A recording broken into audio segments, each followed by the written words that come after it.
It's like you're a bad employee and a worse boss. And both of those work, for you. You don't know what you want to do, and then when you tell yourself what to do, you don't do it anyways. You should fire yourself and find someone else to be. I'll tell you what it is that you need to do to be successful. Some of these things aren't so malleable, but others are things that you can work on. Well, IQ, that's a rough one because there's no evidence, as far as I can tell, that you can do a damn thing about your IQ. All these companies that claim that these online brain training exercises can produce cognitive improvement, I've reviewed that literature like 6 times in the last 15 years because I keep hoping that someone will crack the problem, but it's always the same answer. It's like you do brain training games, you get better at the game, a lot better at that game. You get slightly better at similar games, but distal games that are still heavily cognitively loaded doesn't affect your performance at all. Zero. None. The issue of how to raise IQ, man, that's a killer. No one knows how to do it. I can tell you how to stop your IQ from decreasing as you get older. That's not so bad. Fluid IQ decreases from the time you're 20 and pretty rapidly. Physical health is the best preventative. So exercise. Weirdly enough, you think, well, why? Well, your brain uses oxygen like mad, right? And it needs to be kept clean and well oxygenated. And physical exercise, both like weightlifting, aerobic exercise, both seem to be very, very effective at staving off cognitive declines across the lifespan. The next best predictor of lifetime success is conscientiousness. And of the 2 aspects of conscientiousness, say orderliness and industriousness, the better predictor is industriousness. So the question is, well, what can you do about your industriousness? And the answer to that is, well, that's kind of rough too, because there's a strong genetic component. But you can work on micro habits with regards to your conscientiousness. I think the best thing you can do with regards to your conscientiousness is to set up some aims for yourself, goals that you actually value. You're going to have to put some effort into your life, and you need to be motivated to do that. And so what are the potential sources of motivation? Well, you could think about them in the big 5 manner. If you're extroverted, you want friends. If you're agreeable, you want an intimate relationship. If you're disagreeable, you want to win competitions. If you're open, you want to engage in creative activity. If you're high neuroticism, you want security. Okay, so those are all sources of potential motivation that you could draw on, that you could tailor to your own personality. But then there are dimensions that you want to consider your life across. And so we ask people about, if you could have your life the way you wanted it in 3 to 5 years, if you were taking care of yourself properly, what would you want from your friendships? What would you want from your intimate relationship? How would you like to structure your family? What do you want for your career? Well, how are you going to use your time outside of your job? And how are you going to regulate your mental and physical health, and maybe also your drug and alcohol use, because that's a good place to auger down, because alcoholism, for example, wipes out, 5 to 10% of people. So you want to keep that under control. And then, so maybe you develop a vision of what you would like your life to be. Once the goal is established, and then you break down the goal into micro processes that you can implement, the micro processes become rewarding in relation to their causal association with the goal. And that tangles in your incentive reward system. We talked about the dopaminergic incentive reward system, and that's the thing that keeps you moving forward.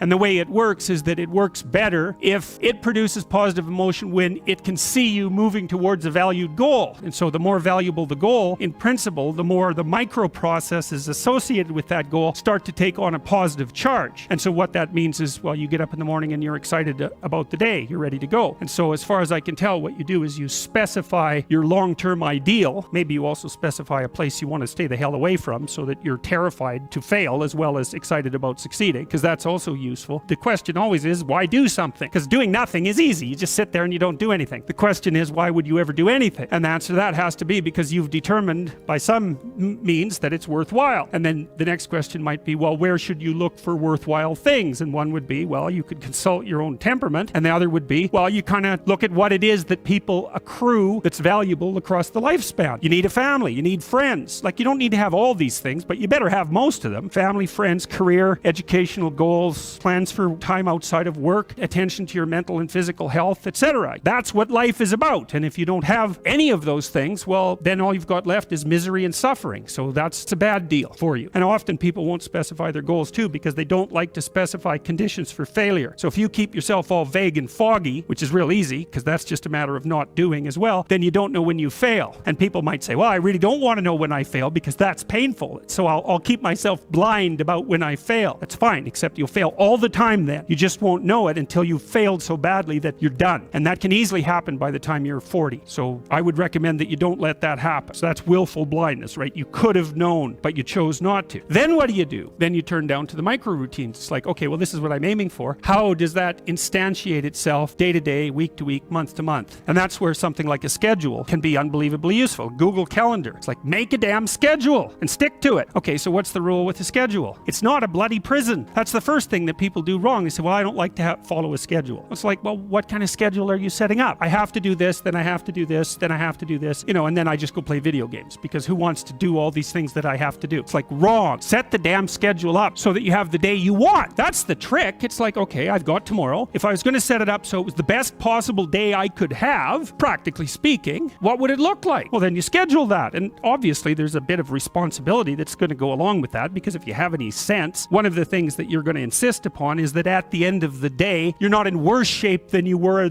at the beginning of the day, right? Because that's a stupid day. If you have a bunch of those in a row, you just dig yourself a hole and then you bury yourself in it. It's like, sorry, that's just not a good strategy. Maybe 20% of your day has to be responsibility and obligation, or maybe it's more than that, depending on how far behind you are. But even that, you can ask yourself, okay, well, I've got these responsibilities. I have to schedule the damn things in. What's the right ratio of responsibility to reward? And you can ask yourself that, just like you'd negotiate with someone who is working for you. It's like, okay, so I want you to work tomorrow. And you might say, okay, well, what are you going to do for me that makes it likely that I'll work for you? Well, you could ask yourself that, maybe you do an hour of responsibility and then you play a video game for 15 minutes. I don't know, whatever turns your crank, man. But, you have to negotiate with yourself and not tyrannize yourself like you're negotiating with someone that you care for, that you would like to be productive and have a good life. And that's how you make the schedule. It's like, and then you look at the day and you think, well, if I had that day, that'd be good. And you're useless and horrible, so you'll probably only hit it with about 70% accuracy, but that beats the hell out of 0, right? And if you hit it even with 50% accuracy, another rule is, well, aim for 51% the next week, or 50.5% for God's sake, or because you're going to hit that position where things start to loop back positively and spiral you upward. So that's one way that you can work on your conscientiousness, is plan a life you'd like to have. And you do that partly by having a little conversation with yourself about, as if you don't really know who you are, because you know what you're like. You won't do what you're told. You won't do what